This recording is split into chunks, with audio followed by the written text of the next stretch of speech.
Bonjour à tous et à toutes, je suis ravi de vous retrouver aujourd'hui sur ma chaîne pour une nouvelle vidéo et une fois n'est pas coutume, je vous propose aujourd'hui une nouvelle vidéo de présentation d'un oracle, il s'agit de l'oracle d'Eros.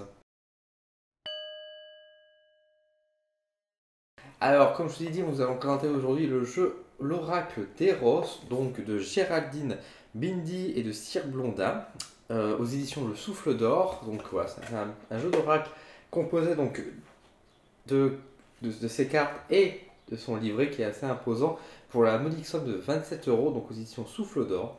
Et je dois vous avouer déjà tout de suite en entrée de jeu que c'est un de mes jeux favoris. Je l'ai reçu récemment, je l'ai reçu il y a une semaine, mais je suis complètement fan de ce genre de jeu. Alors qu'est-ce qu'il a de si particulier ce jeu d'Eros? Eros, pour ceux qui se posent la question, il s'agit en fait du nom grec de Cupidon, tout simplement. Donc c'est le dieu de l'amour, c'est le dieu de l'érotisme, et c'est pour ça qu'on retrouve d'ailleurs Eros, érotisme, hein, à ce niveau-là, on peut retrouver des similitudes, et c'est un jeu qui est donc entre guillemets érotique. Je mets entre guillemets parce que ce n'est pas un jeu qui est sexuel, attention, hein, on est bien sur un jeu de cartes, un jeu de voyance, un jeu de guidance, un jeu pour le développement personnel, qui est basé sur le thème de l'érotisme, de la sexualité. Donc il y a beaucoup de notions à ce niveau-là qui vont apparaître. Je vais vous présenter quelques cartes. Donc on retrouve 44 cartes, ouais, je vais bien le dire, dans ce jeu. Donc ça fait un jeu assez complet. Je vous montre le dos, comment il est. Donc, vous voyez qu'il est assez sobre, assez beau, il faut dire ce qui est. Et hop, après nous avons les illustrations qui se présentent de cette manière. Voilà, donc là par exemple nous avons la carte de la muse. Voilà, il y a mon chat qui débarque. Donc je vous reprends, donc j'ai bougé mon chat. Alors voici comment se présentent les cartes. Donc voici la carte de la muse. Donc nous avons toujours une illustration qui va se présenter donc de cette manière.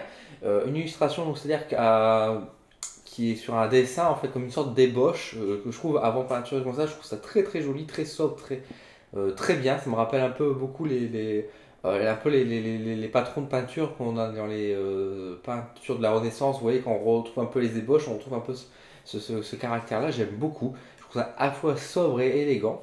Nous avons le nom qui est marqué juste ici. Donc là, par exemple, nous avons marqué la muse. Alors, le style de l'écriture est un peu stylisé. Alors, c'est vrai que sur certaines cartes, je trouve qu'au premier coup d'œil, on n'arrive pas forcément bien à lire.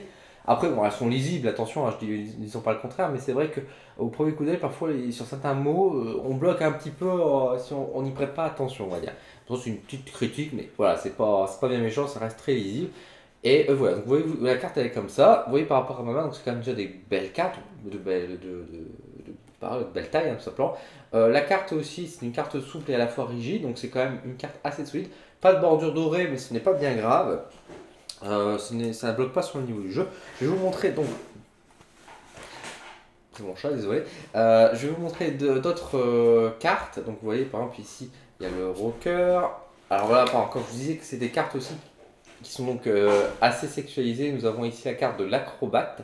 Donc vous voyez qu'on reste quand même sur un jeu qui est érotique, hein. Donc on retrouve forcément des symboliques qui sont assez fortes, assez sexualisées. Mais encore une fois, donc je vous retrouve, excusez-moi. Donc comme je vous dis, c'est des cartes qui sont quand même sexualisées, donc on retrouve comme des symboliques forts, même si aucune carte ne va vraiment montrer l'acte en lui-même, ou qui va jamais être dans l'excès, des choses comme ça. Ça va rester toujours pour moi assez sobre et élégant.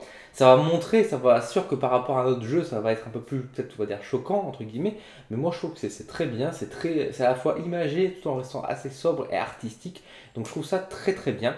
Donc là, nous avons l'acrobate, par exemple, si je continue, donc nous avons ici la carte donc, du magicien. Voilà, donc vous voyez une carte qui est assez originale qu'on ne s'attend pas forcément à voir.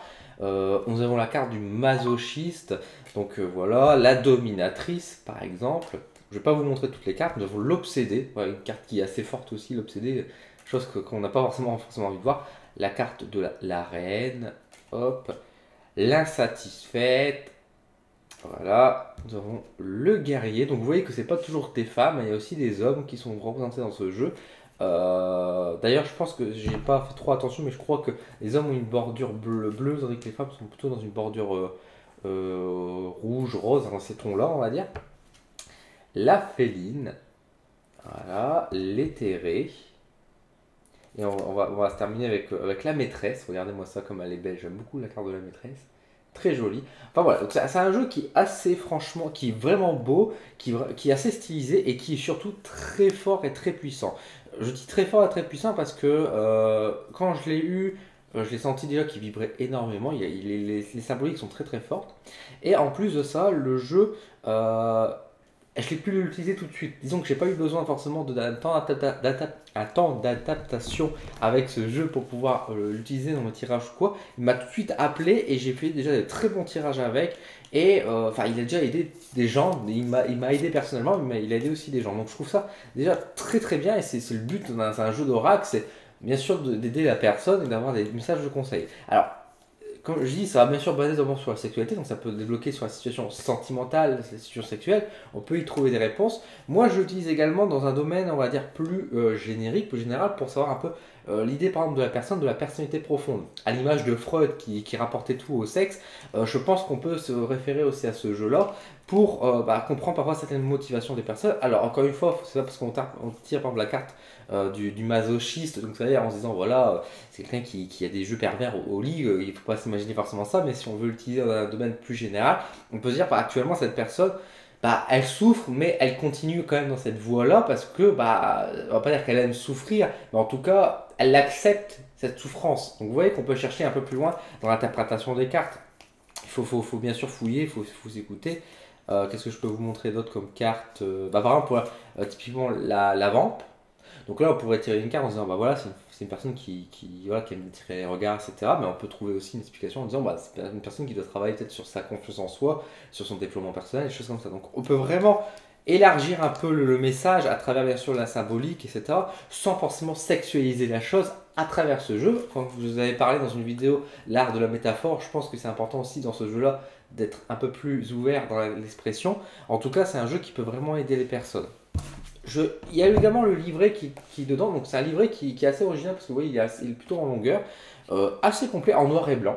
Donc on retrouve une première partie comme souvent qui présente le jeu, un peu l'idée, l'avant-propos, etc. qui est vraiment assez intéressant à lire parce que ça permet justement de voir que la personne, à la fois une personne qui ose, qui n'a pas de tabou, mais qui en même temps n'est pas là pour faire un oracle de cul, pour dire les choses. C'est un oracle n'est pas sexualisé, c'est un oracle érotique, mais l'érotisme n'est pas un gros mot, c'est quelque chose qui est tout à fait naturel, et dans l'avant-propos, elle nous le rappelle bien, et puis elle veut nous aider à ce niveau-là. Donc elle explique la jeunesse de l'oracle, etc. Elle nous propose pas mal de différents tirages. Alors je vous avoue que les tirages sont assez simples, parce que par exemple elle propose un tirage conseil qui se tire à une seule carte. Mais après voilà, moi ça ne me dérange pas du tout, parce que comme je vous ai dit, il ne faut pas forcément chercher la complexité dans les tirages, il faut le faire soi-même, il faut s'écouter soi. Et c'est vrai que voilà, ce jeu est très bien pour dire on se tire une petite carte le matin, puis on regarde l'archétype, et qu'est-ce qui nous inspire, qu'est-ce qu'on peut ressentir à ce niveau-là, quoi. Donc on a d'autres tirages qui nous donnent par exemple un tirage à 3 cartes, etc. Il y a un tirage que j'ai beaucoup aimé, que j'aime bien faire, que j'ai fait personnellement, que j'aime bien utiliser, c'est ce tirage-là, c'est le tirage de l'envol qui permet en fait de comprendre un peu les blocages qui sont liés par l'éducation de nos parents, sans forcément que ce soit dans le ton accusateur, mais plus dans le sens où, vu qu'on a été élevé comme ça, qu'est-ce qui fait qu'aujourd'hui on a du mal à accepter qu'est-ce qui nous bloque un peu sur le plan sexuel, sur le plan sentimental, qu'est-ce qui nous bloque aujourd'hui, et on a les conseils et puis les ressources qui sont activées. Et c'est vrai que je l'ai fait ce jeu-là pour moi, il y a une autre personne qui a fait ce jeu également, et j'ai d'autres amis qui l'ont fait, et je trouve les réponses ont été très parlantes et très sensées. C'est un jeu qui est aussi assez direct, dans le sens où, dans son caractère, moi quand j'ai fait le tirage, il m'a clairement dit, bon écoute, toi et moi, on va bien s'en sortir, on va bien s'amuser, mais par contre, je vais pas tourner autour du pot, je vais te dire les choses cash. Et il est direct. C'est-à-dire que si vous êtes nul au lit, il va vous dire que vous êtes une merde. On va dire ça comme ça. Donc il est vraiment assez sévère sur certains aspects, mais en même temps, il donne beaucoup d'encouragement, il donne beaucoup de moyens pour se débloquer la situation, pour donner confiance en soi. Et je trouve qu'à ce niveau-là, il fait très bien son job. Donc c'est vraiment un très bon jeu. Qui permet vraiment qui tourne pas autour du pot, qui permet vraiment d'aller droit au but et d'avancer. Et je pense que pour un jeu qui est justement basé un peu sur l'érotisme, aller droit au but, c'est plutôt pratique.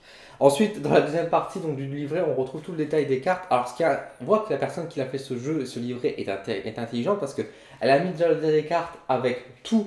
Donc, parce que le jeu n'est pas numéroté, donc on retrouve tous les cartes avec tout, bien sûr, les chapitres et les pages. On voit que c'est marqué par ordre alphabétique, donc on peut retrouver facilement dans le jeu. Et surtout, même au tout début du livret, elle nous met tout de suite aussi les numéros de page. On n'a pas besoin d'aller chercher le milieu de la page pour chercher les autres pages.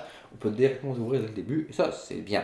Et on retrouve du coup la description donc en noir et blanc, une description qui est assez complète hein, quand même, parce que même vrai que le livret peut paraître assez petit, vous voyez que le texte est petit également, donc on retrouve quand même beaucoup d'informations qui sont marquées dessus, à la fois une information générale de la symbolique, comment on peut le traduire et comment on peut le traduire aussi à l'envers pour ceux qui le désirent.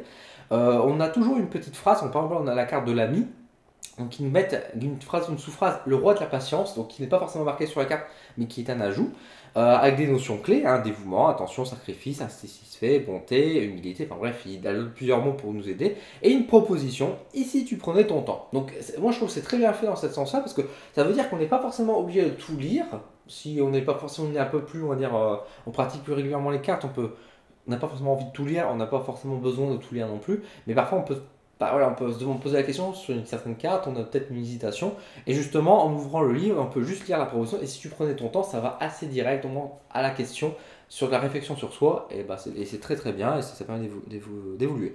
On a une invitation à la fin aussi qui nous permet, une invitation poétique et concrète, ce qu'elle appelle, donc une invitation poétique, remercie sa patience, offre-lui ta jouissance, et invitation concrète, savoure son dévouement et donne-toi sans ménagement. Donc on voit vraiment que c'est un jeu qui veut aider à débloquer des situations point de vue sexualité. Et je trouve ça très bien, et je trouve que c'est important. Moi, je suis à l'aise dans ce domaine-là, dans le domaine de la sexualité. Je sais que certaines personnes peuvent être un peu plus gênées quand on commence à parler de la sexualité. On ne devrait pas, hein, c'est quelque chose qui est tout à fait naturel et qui est devenu un peu interdit, en même temps un peu dans l'excès. À vous de chercher votre propre équilibre dans ce domaine-là. Mais c'est un jeu en tout cas que si bah voilà, vous n'êtes pas forcément satisfait dans votre domaine sexuel, ou si vous voulez bah, tout simplement aller plus loin dans la sexualité et que vous aimez les jeux d'oracle, moi je peux que vous conseiller ce jeu d'oracle d'Eros. Je le connaissais pas, il est assez discret, il est sorti en 2016 et franchement, pour moi c'est mon coup de cœur clairement depuis longtemps. Encore une fois, par exemple, la carte du tortionnaire, vous voyez, c'est une carte qui est quand même assez puissante, hein, on le voit avec le bâton qui est tenu. Voilà, encore une fois, comme je dis, c'est un jeu qui est direct, donc c'est pas un jeu qui va vous prendre par la main, et c'est pas un jeu pour rigoler, entre guillemets, c'est un jeu qui est vrai, c'est un jeu qui est là pour avancer et puis pour aider. Donc vraiment, c'est un très très bon jeu. Franchement, à ce niveau-là, ça permet vraiment beaucoup de choses. Ça permet donc, bien sûr, sur la sexualité, mais comme je dis, on peut le voir beaucoup plus large pour aider à développer sa confiance en soi et surtout sur le caractère qu'on doit emprunter. Moi, je sais que ce jeu-là, je l'aime beaucoup. Je tire des cartes de temps en temps pour m'aider personnellement aussi. Et chaque message que je reçois à travers ce jeu est un beau message qui m'aide à développer ma confiance et à avancer en fait dans la vie. Et dans le domaine sentimental, évidemment, mais aussi dans notre aspect de la vie de manière générale, parce que parfois tout simplement on a besoin, par exemple typiquement on a la carte du père ici, ça peut être une carte qui nous invite justement à avoir ce côté paternaliste, de développer un peu franchement cet archétype là qui peut nous aider non pas forcément dans le point de vue de la sexualité évidemment, mais dans un point de vue beaucoup plus général. Donc vraiment un excellent jeu, je peux que vous le conseiller. Voilà, donc c'est tout pour aujourd'hui, j'espère que cette vidéo vous a plu. Si c'est le cas, n'hésitez pas à mettre un petit pouce en l'air. N'hésitez pas également à dire en commentaire ce que vous en pensez de ce jeu. Si c'est un jeu qui peut vous intéresser, si c'est un jeu qui vous intrigue ou quoi. Si vous avez des questions sur le jeu, n'hésitez pas également à le dire en commentaire, je prendrai un grand plaisir à vous y répondre. Et je vous souhaite une bonne journée, une bonne semaine, et je vous dis à très bientôt sur ma chaîne pour de nouvelles aventures. Salut!